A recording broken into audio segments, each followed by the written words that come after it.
Hey everybody, it's Kendra. Welcome to my channel if you're new, and welcome back if you've been here before. My video today is going to be a favorites video, so basically June/July favorites, because I only do favorites every couple months now. Got some beauty stuff, got some household stuff, and a couple books. Alright, so let's start off with some beauty stuff. So obviously, as you can see, I have started to go a little bit blonde, so that's actually kind of like a favorite in and of itself. I'm super happy to be going blonde. I had to keep my hair dark brown for about 3 years for modeling stuff, but I'm not modeling anymore, so I can do whatever I want with my hair, which is super, super fun. But, okay, going blonde, I have to be very careful of actually turning kind of brassy, because my hair definitely tends to go, it just wants to go in like the warm spectrum, but I want it to be cool. So when I had my hair colored, we went very, very cool, but obviously warmth happens and brassiness happens to blonde. So I picked up the Amica Bust Your Brass Cool Blonde Conditioner and Shampoo. Picked these up off of Sephora. I really like them. Basically, this is a purple shampoo and conditioner. Now, obviously, like the packaging is dark, so you can't see the product itself, but you can kind of see that's actually how purple it is when you take it out. When I'm in the shower, I'm kind of like, this is weird. But the purple will help cancel out the brassiness of blonde. So anyway, so far I really, really like it. I've been using it for about a month. Now, I got my hair done about 2 months ago. Yeah, we're almost at 2 months. So I think the next time I get it colored, I'm going to start using this right away to just sort of like prevent any sort of brassiness. But I like it. It keeps my hair like, I feel like my hair isn't super brassy. I feel like it was starting to go a bit brassy, but now it's kind of corrected it a bit. But I also feel like my hair is super clean and also very, very soft with these products. Now, also in that Sephora order, I actually needed to order a new eyelash curler.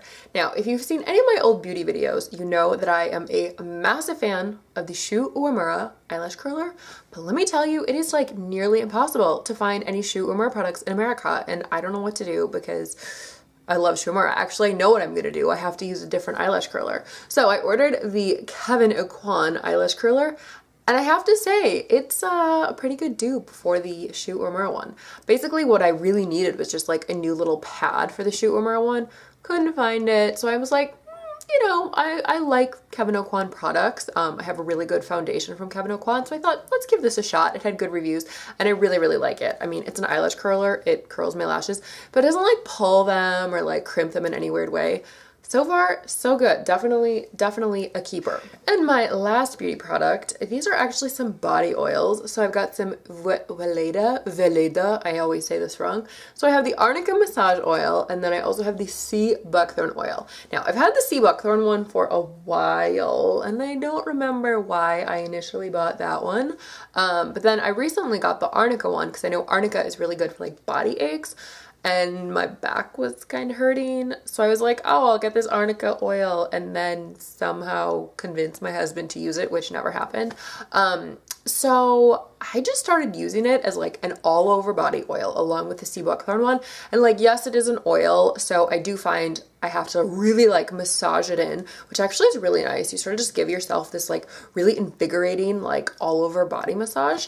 But whenever I use it, I do like put on a robe or something while I'm doing my hair. Like, I don't want to put clothes on right away.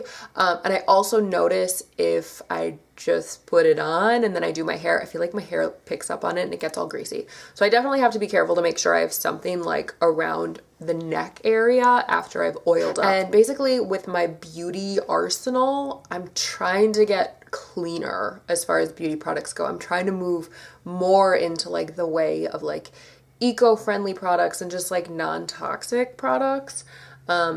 So yeah, if you have any good non-toxic products I should know about, do let me know. All right, moving right along into household goods, I have these cool balls here. These are called Woolies, and yes, these are woolen dryer balls. So I got these at Bed Bath & Beyond. I believe they're like 3 for 16 bucks.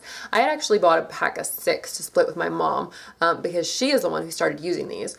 And they work great. Basically, they work like fabric softener, but without any chemicals. Like, they're just balls of wool. And apparently they're good for like 500 loads of laundry, so that's gonna last me like forever.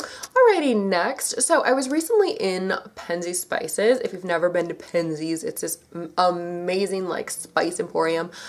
Really cool store. I know my mom has been getting Penzeys since I was a little kid, so I've been like familiar with Penzeys my whole life, but I had not recently been in one of the stores. And I recently went in one a couple weeks ago, and first of all, like, it was just amazing. They have so many things. It's such an inspiring place, but they have these cool magnets and bumper stickers that say, love people, cook them tasty food, and that is like all I am about. I think there's like no better way to show somebody you care or love them than by cooking them awesome food that's homemade and from scratch. And I'm like Little Miss, like homemade from scratch.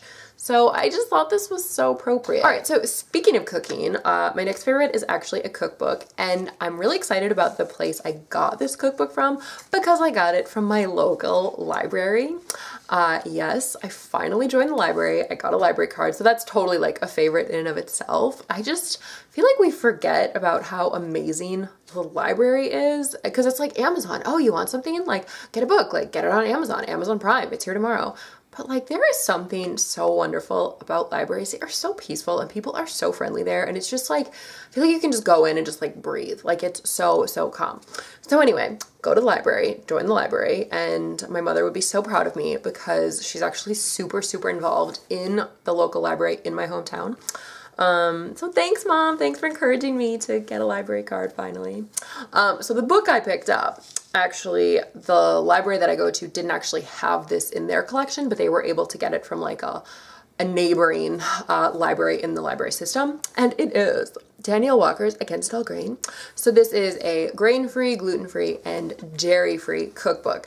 So I actually have Danielle Walker's third cookbook called Celebrations, and I haven't really cooked anything from it, but I've flipped through it a bunch, and I feel like it seems very complicated, but it's like celebrations. Like these are like big meals, so that's probably why they seem more complicated.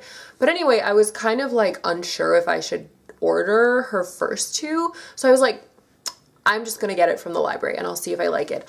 Oh my goodness, this is such a good book. Like, why did I buy Celebrations? I totally should have bought this one. Yesterday, I actually made the peach streusel coffee cake, and it is so good. So even though I got this book from the library, I think I probably will eventually pick up a real copy for myself.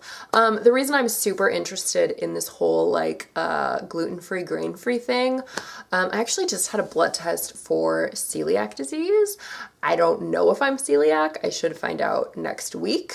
But basically, I had been gluten-free for 2 months. And then I had to have a celiac test done. So in order to test, you have to actually be eating gluten. And they say you should be eating it for like a couple months. But my doctor said, let's start with 2 weeks.